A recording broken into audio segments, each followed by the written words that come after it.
Now let's talk about.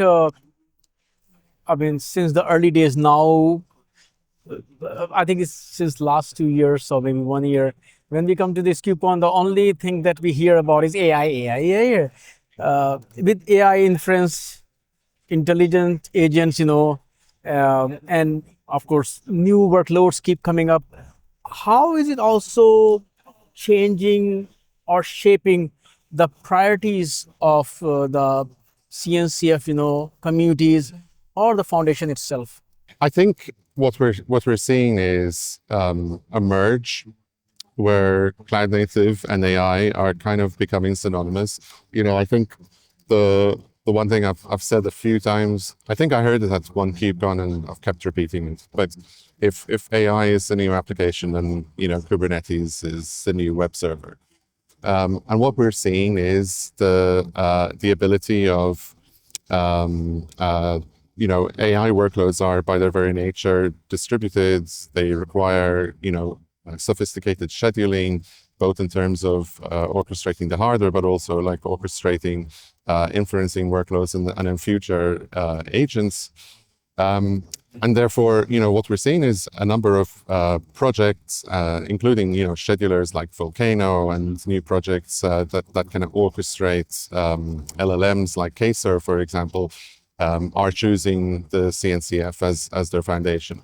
But it's not just about AI, right? Like part of the process of the maturing of the ecosystem is the fact that, we're looking at how do we make the systems, how do we manage these systems at scale in production? So it's coming down to, for example, how we do observability and how we build, these internal platforms, internal developer platforms that kind of, add on to the stack and add on opinionated components into a Kubernetes platform to make it easier for application developers to deploy in their environment. And finally, what AI has also highlighted is, the renewed importance on security. Not that security was never important, but it's kind of growing in importance as a result of AI as well. So we're seeing, the security products, the emphasis on SBOMs, the access controls with new projects like, for example, OpenFGA recently joining the CNCF.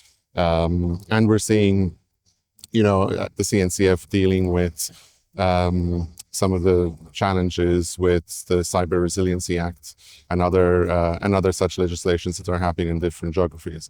But ultimately, there is one conundrum here, and it's kind of part of the maturing cycle as projects grow and kind of like pop out of the hype cycle to a certain extent, right? Like, all of those things I mentioned, like, service meshes or observability or all of those different things had their hype cycle.